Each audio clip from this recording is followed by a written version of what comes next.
Hi,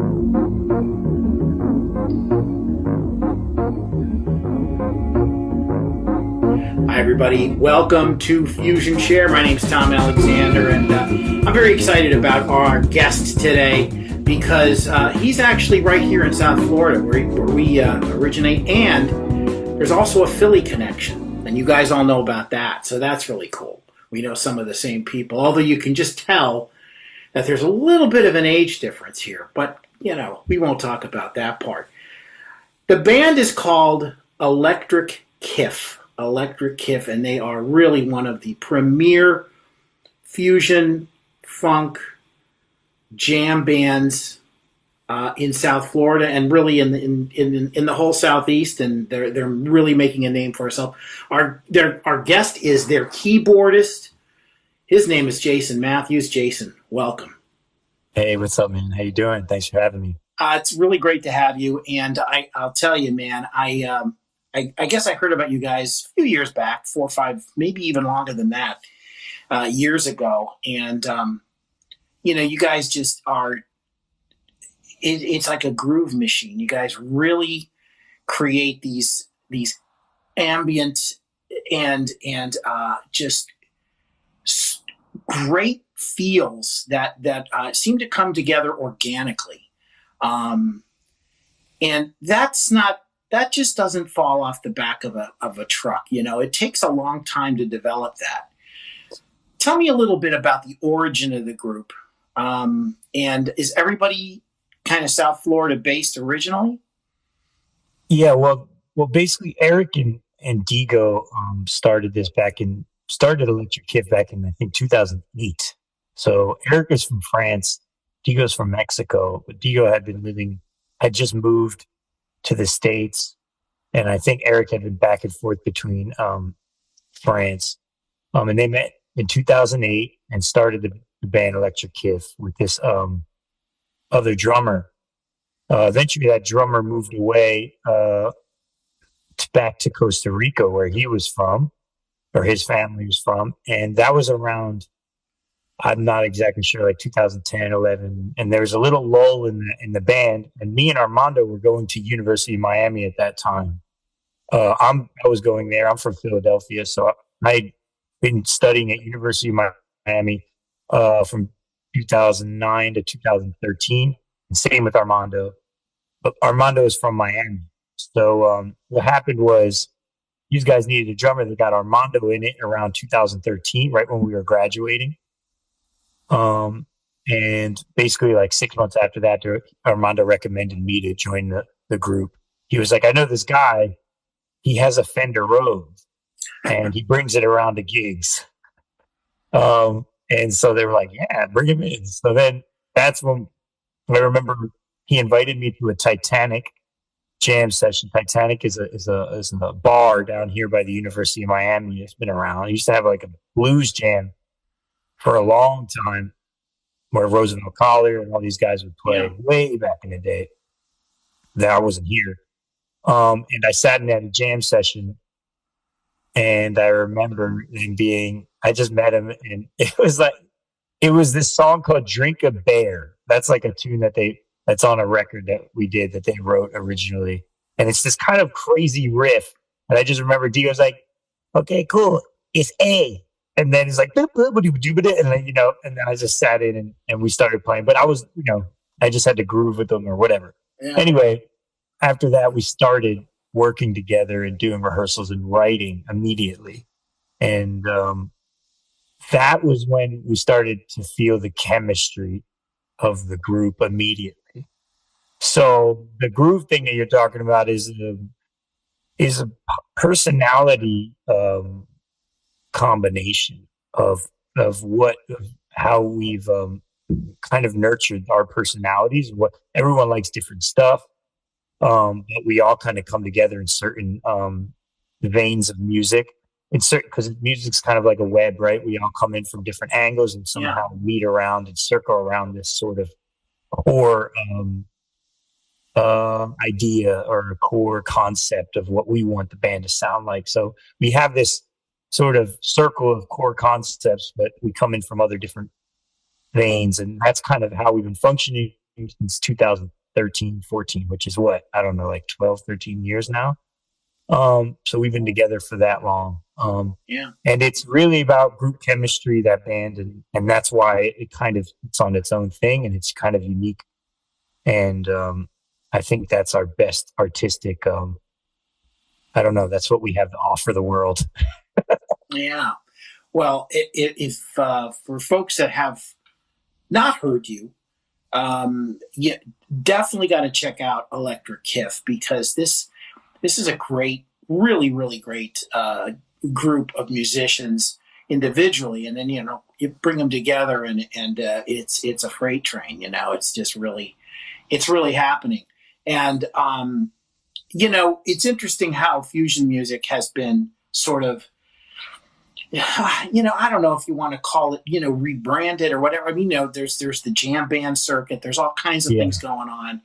And yet there's always been this music that sort of kind of began really around the late 60s into the early 70s. And I know, and it just went from there and evolved from there. And it brought in, like you said, you've got this web of things happening.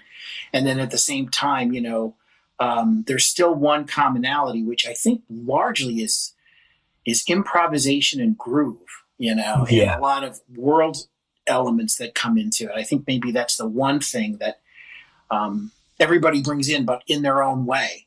But, it's fascinating to me how this kind of music has been able to sustain. I mean, we all understand that it is got its little corner of the world. It's not a big corner. But when people hear it performed live, they really, really love it. You mentioned you came from Philly, and I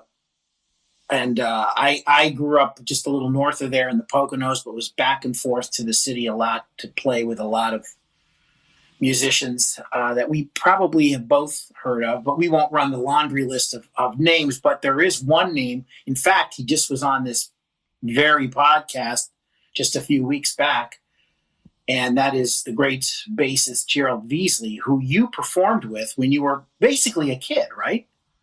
Yeah, there was by that time I was busking in Westchester on the streets, and then I was going into Philly. I was in high school, and I think I was maybe 14, 15, maybe something like that. And I met this kid, Mike Tozzi. He was a drummer.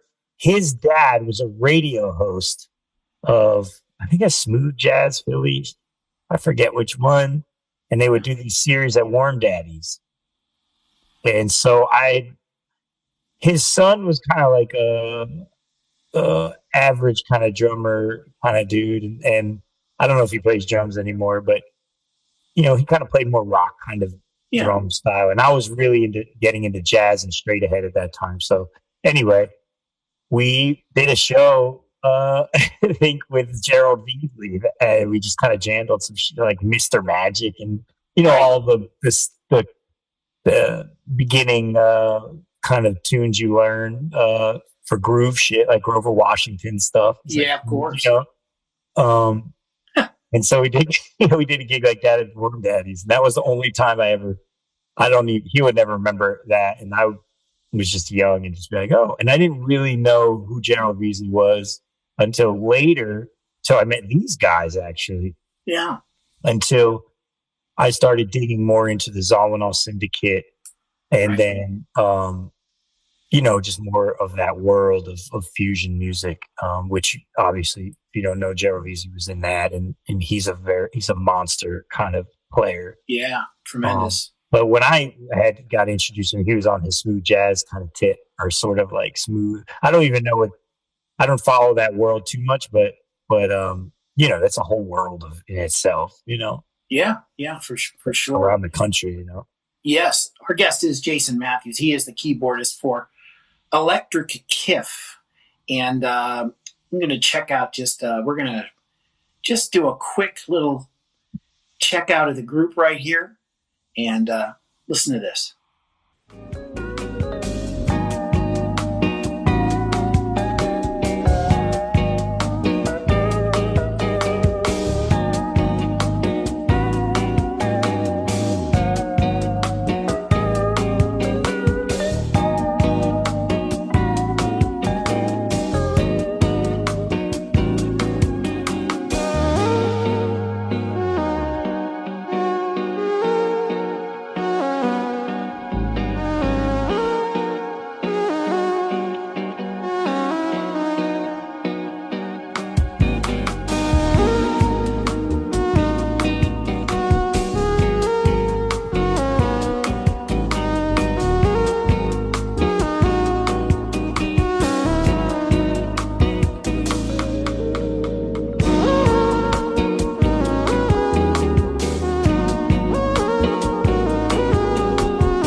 there you go. A little taste of Electric Kif right there playing. And if you're in South Florida, anywhere in the Tri-County area, that's Palm Beach County, Broward County, Miami-Dade, you can check them out because they play here in the area and go other places. You've done festivals, you've got albums out. What is currently on the docket for you guys? What are you working on? Well, we released a record last year called Rethink, and it was done in a cabin where we went 10 days out into outside of Tampa. With La Cucci River, there's like a little Airbnb we rented out. We did a 10-day thing where we combined all of our home studios and tore apart this Airbnb and recorded our own record. And that was a big, epic work. Full LP. There's a lot of rock, and it's very rock, prog rock almost, I would say, less jazz fusion. And this new record we decided to do in my studio here, what I call the Shire, and we decided to just do it to 8-track to capture the main picture. So kind of like we took the photograph with just 8 tracks first. So we had to rehearse a lot and do the whole rhythm track and stuff and just kind of nail it.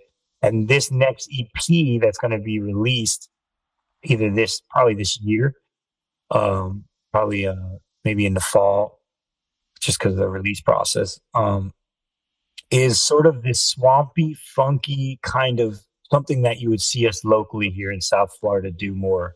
So something like you would come into like a dive bar, but it's obviously zoomed in, and it's like magnified through obviously recording space, and it was done to tape, and then I did some production work afterwards.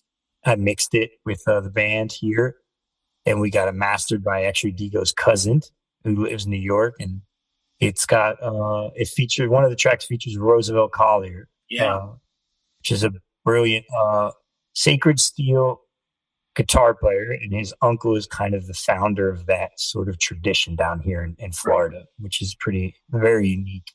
So it's a really swampy, funky, and it's very camp.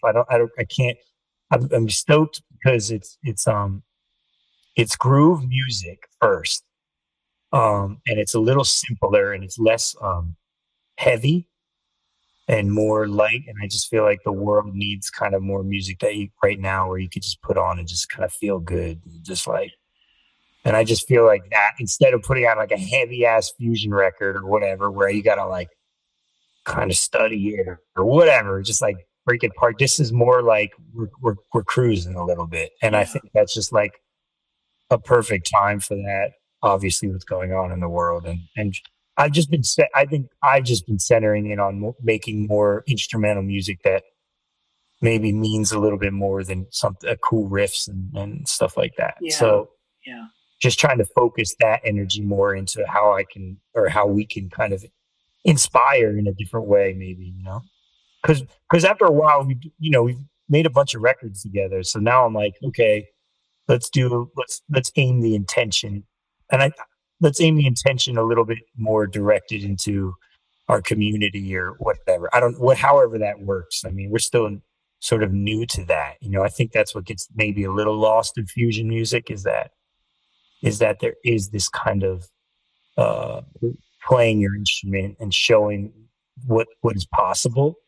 So what we try to do is marriage that, musicianship, showing what's possible there, but also kind of represent maybe a region or represent something that's bigger than that, culturally. Yeah, and it's interesting because I've said this for a long time, and perhaps you'll agree, is particularly with instrumental music, it can connect anywhere in the world because there's no lyrics that you have to understand if you don't speak the language of whatever the words are in that particular song, depending on where it originated. No, totally. And so there's a collective. There's something there that where everybody's like, well, there's no words that I'm struggling to see what they're saying or hear what they're saying. they're just playing music. And I think one of the bands that I thought had such an appeal that way, at least for me personally, was Weather Report. Of course, yeah. And they just were a true world, street level earthy band. Yeah, definitely street level. And that comes back to this record and capturing the energy. I really just get more and more into just like music is energy. It's patterns. It's layered of patterns and energy, and it can be a force of nature, as you say, when you get the chemistry and the synergy of a bunch of musicians in one room, kind of pushing at the same thing. Now that sound is kind of we're intentionally focusing on songs that kind of represent our region, I feel like. And that to me, I mean by down here in Florida, I'm not from Florida, but I've been down here for like 15, 16 years now. Yeah. And there is this swampy kind of gritty culture down here in guitar players. And there's this kind of loud, kind of Southern kind of thing that comes from the Allman Brothers world. But there's also, you have, Jocko's from down here. And so there is this brightness in 80s brightness or something that meshes in there. Yeah. The quirkiness of that, whatever that, you know what I mean? Right. No, I do. And so that mesh together, also the Miami's a multicultural hub. So you got the world kind of music. So obviously Armando, the drummer, is Cuban, and we work with our homie that does Miami Bloco, and that's a Brazilian group. So we have an influx of a lot of different types of sort of like island percussion or South American percussion. Yeah, and that's you nailed it, because yes, the southern sort of swampy thing that you're talking about, Allman Brothers and all that. But then again, with the islands here all around us, Caribbean, South America. Yeah, the dance music from that, even in the electronic dance music, like if we talk about Trinidad and just like what's popular. What's the music my girlfriend she loves? I can't think of the name, but it's like a Caribbean, just the Caribbean style stuff, and just all of that Cuban, all of it. Just that type of dance music. And I just think what the Kif, obviously Weather Report is huge for us. That's where we all meet. That was when I was 13. I got Heavy Weather. And I was prog rock. I was Yes, and I was Weather Report, and I was Radiohead. Those are my three things that blew my mind that I could take away. Other than all the other, King Crimson, and there's Jeff Beck, Jimi Hendrix, whatever, all that, Led Zeppelin that was on the radio all the time. You know what I mean? Yeah, I totally know what you mean. Followed that path myself.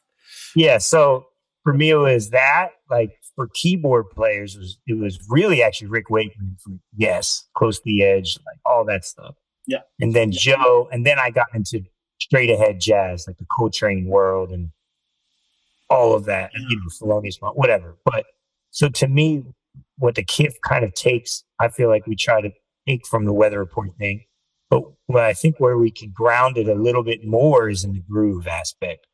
And that's what I mean by the swampy funk, like that kind of, and that's why we work in the jam band space, because I feel like it's a little more simpler and it can be in the groove context for what I'm trying to aim at in terms of like the blues are like just something that feels good. Like, for example, like a Go-Go, John Scofield record. It's a famous, that's a universal record that everyone plays those tunes around the country. Yeah. Because they're very simple. Yeah, they're very simple. Yes, that's a great, and there's something about that record that is brilliant in its simplicity, because it group tunes, simple sketches, and the groove is simpler. So it's somewhere like in between those lines where we have that fusion world. That's what we're trying to put out next, is pretty like some kind of combination of like a go-go inspired kind of thing, but in the soundscapes of the Weather Report thing, and it's that's very interesting, and it's again, we were saying earlier how fusion is an ever evolving music.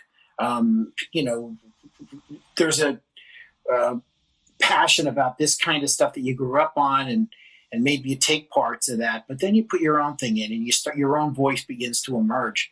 I'm talking with Jason Matthews. He's the keyboardist for Electric Kif, and Jason, one of the things you do, I've heard you play piano, just regular sitting at a piano, Yeah. beautiful playing.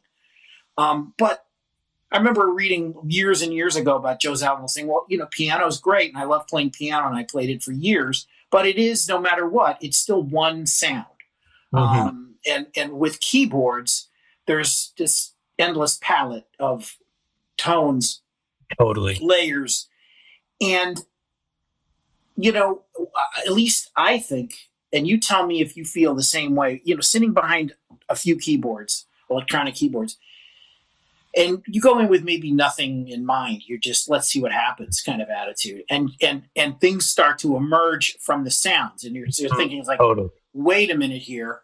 I never would have thought of this sitting at a piano, in a million years, because here's this color, and then I'm layering it with this color and that, and all of a sudden it's like, wow, this. Talk about a little bit about how those moments for you inspire new compositions, new directions with the music, and sharing it with the other guys. Yeah, I feel like I think about this all the time because I always think about my own pathway and how I make music and how I express it. And now lately, my expression is not just playing the instrument; it's actually coming into producing now and helping and just working on sounds and sculpting and kind of that. And I do think there are types of musicians in the world where you ever meet like a kid in like elementary school who can just like draw naturally, Yeah. like or someone that can color in the lines really well. Or there's like types of personalities and stuff, right? And I feel like that works in music in the same way. So I've always gravitated towards a more tactile approach to music. Like I gotta physically touch things to feel uh like connected to it. That's why I play piano. I figured out maybe because it's so tactile, right? It's not even singing is, it's in the air kind of what you're feeling it here, but this is something about just touching, whatever. And so I love the piano. Piano is the first thing that I came into, and there's nothing. You can get all the many types of sounds out of the piano. But I am think of music in a way, like you said, with colors, like painting. My mom was an art teacher.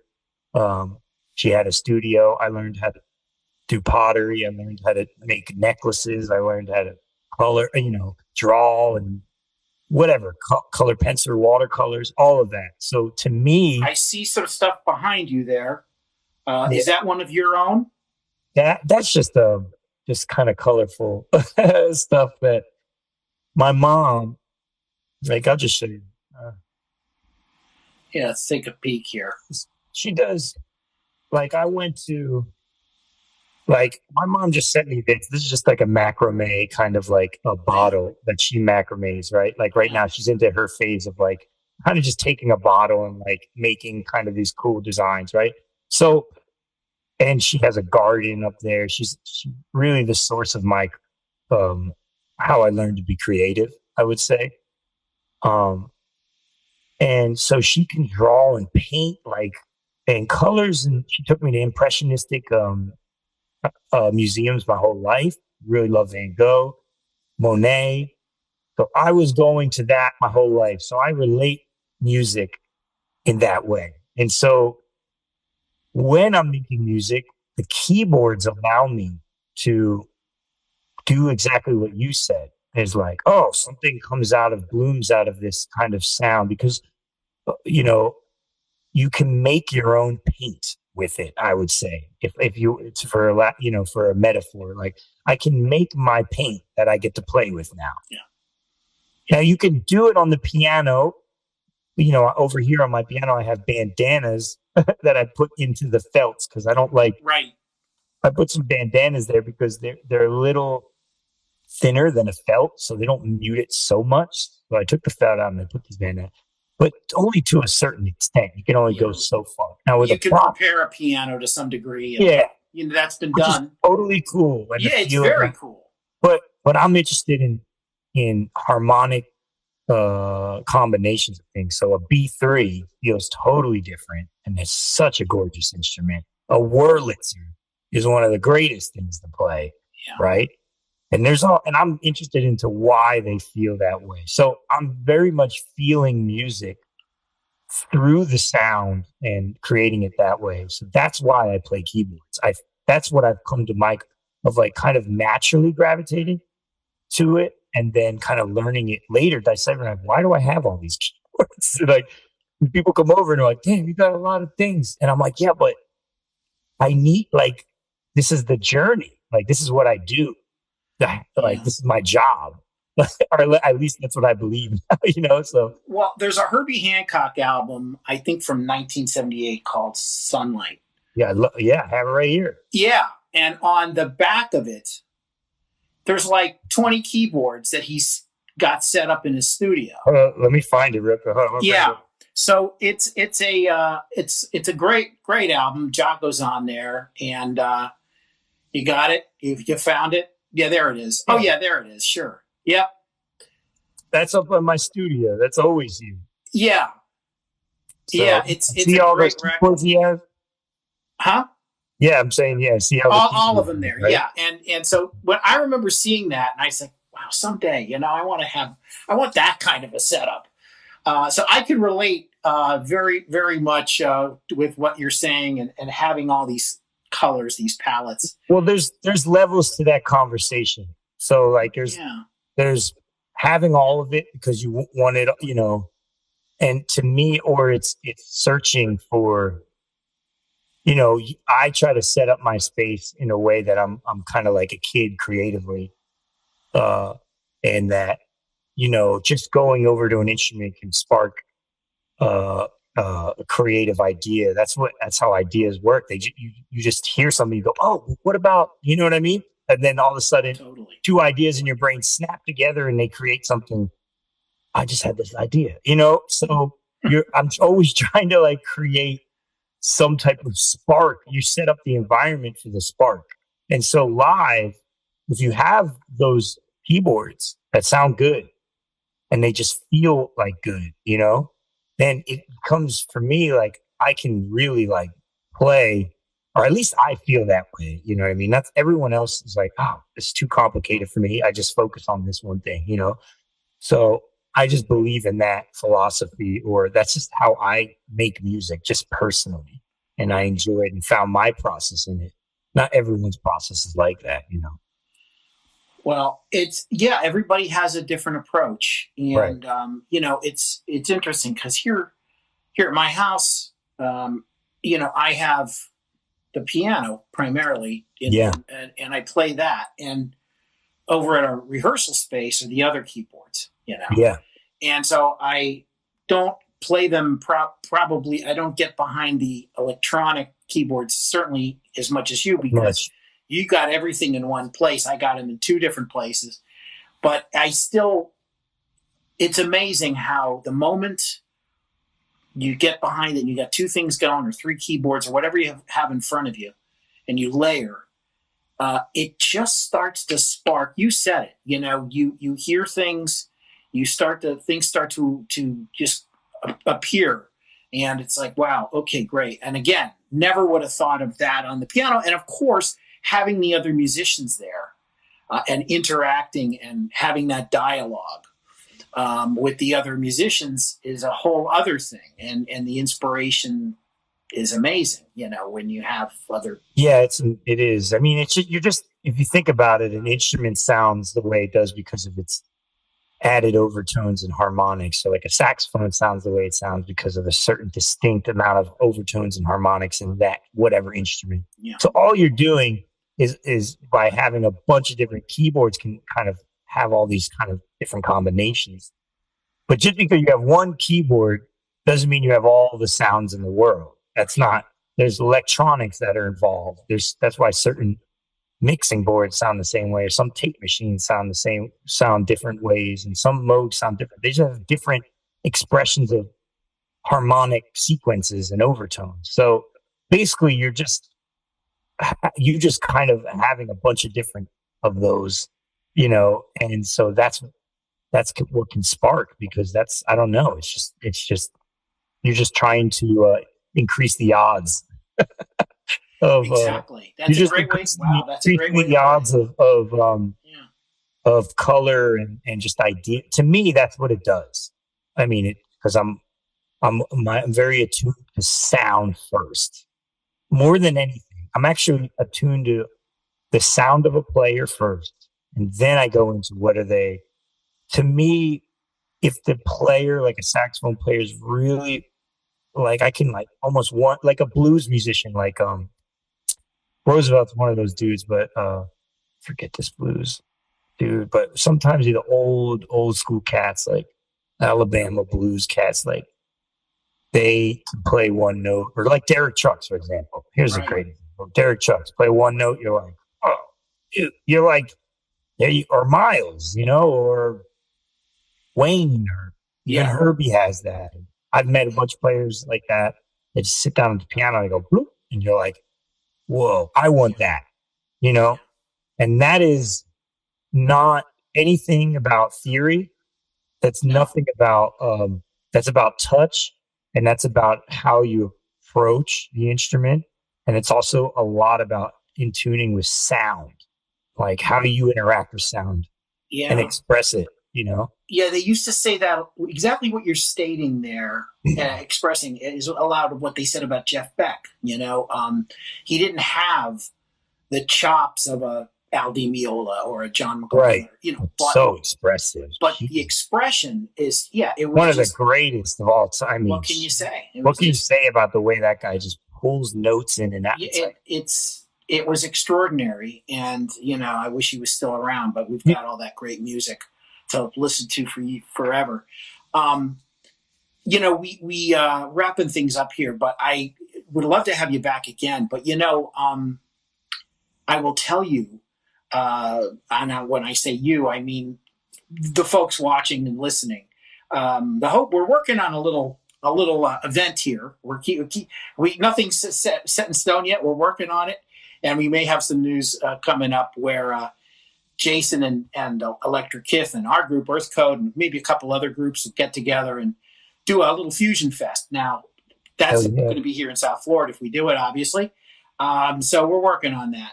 But I what I'm most excited about is being able to having that interaction amongst the groups and that Yeah. sort of collective thing, which is always exciting to me. We've done a few things in the past with other bands, and there's always been that brotherhood, that real supportive thing, and I love that. I love that, and Yeah, that's the I best part about always music. learn from everybody that I play with. It's like, wow, what did he just do there? Yeah. Yeah, Jason's going to play a line here. He's doing some stuff. He's got this little idea happening between the two keys. What the heck was that? Man, Yeah. that was really cool. And I just think that those moments for musicians, we saw it with our heroes, guys we grew up listening to and loving to hear play. And now, when you do it yourself with your group, Jason, Yeah. and, with collaborating with other musicians and other bands, um, that's a really fun, uh, very memorable thing to have, is that connection with other musicians. Yeah. It's important. Honestly, music's, they say music's a reflection of life. I mean, I love the Bill Frisell quote. He's like, music is kind of what life could be in a really good, positive way. Meaning, like, we catch each other when we play. Like, he was talking about people that have egos and they like, you know what I mean? He's like, well, if you look at music, it could be really like a model for a better life. And so when you talk about that, it's like, look, we're all together. We get to share positives. Oh, what are you doing? We're presenting our creative ideas, and then we're inspiring each other. And we get to hang out, and we know from science that that so we're social creatures, that that's what a healthy human society is like, Yeah. kind of coming together and sharing these ideas. So it's like really a model for that. And not just fusion music, it's all music. But it is All cool that in fusion, we are focused on these kind of innovative ideas, like not only just technique and the notes and the grooves, but also like the machines that we're using or the instruments that we're using. yeah.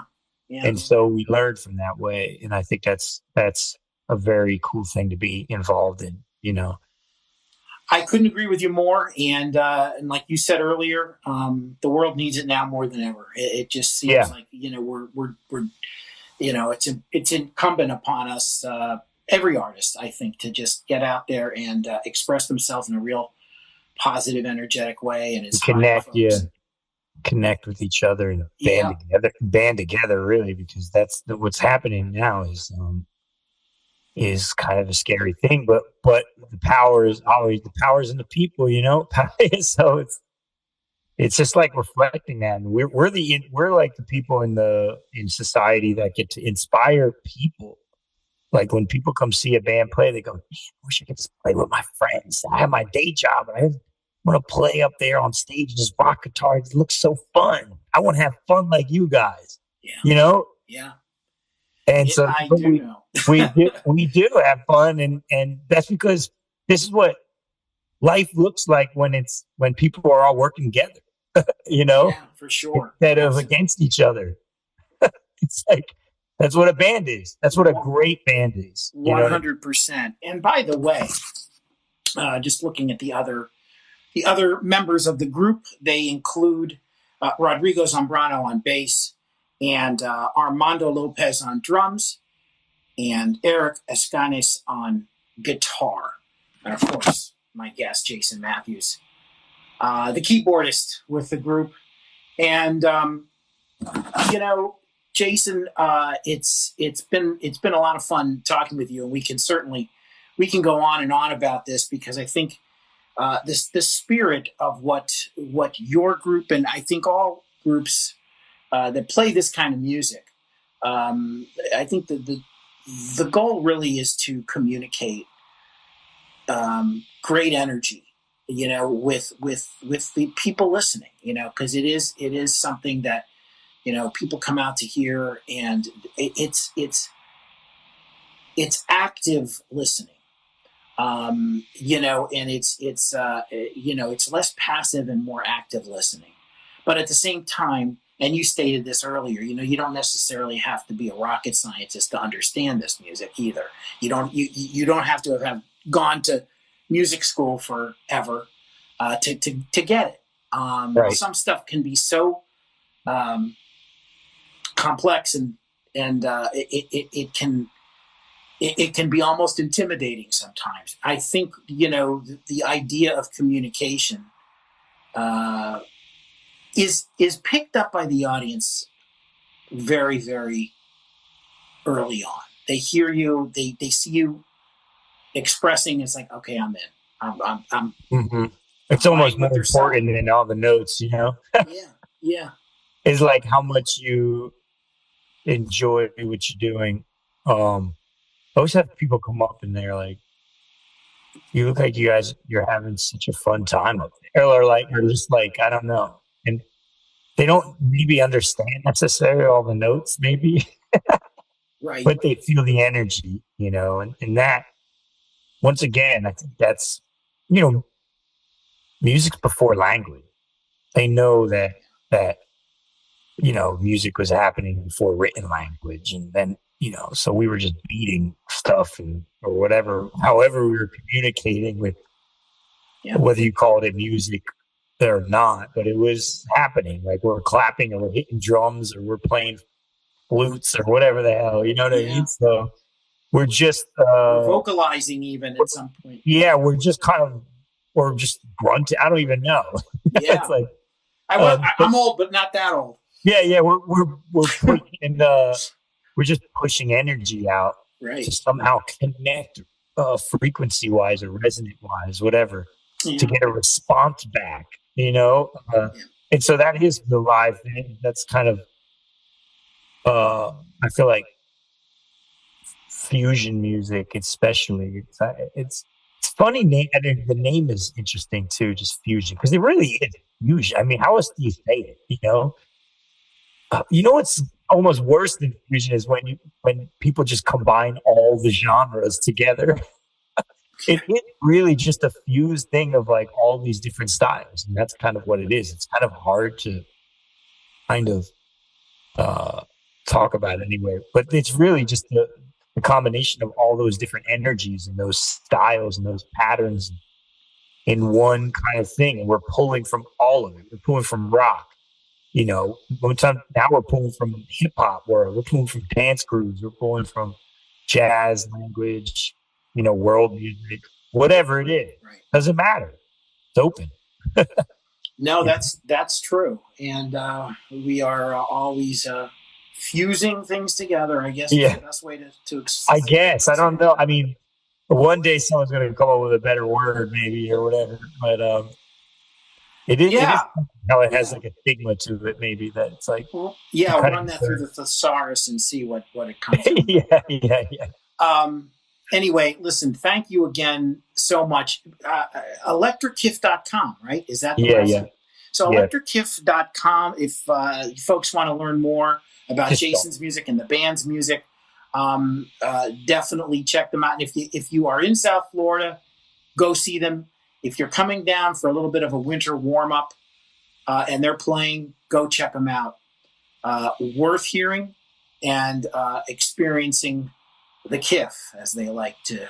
The Kif. K-I-F, baby. K-I-F. There it is. Very good, sir. Jason, we really, really appreciate it. Thank you so much for your time. Love to have you on again. Yeah, man. Thanks for having me. This is dope. There you go. It is the FusionShare podcast. You know that. My name's Tom Alexander. Thanks so much for watching. Thanks so much for listening. We'll see you again next time. So long, everybody.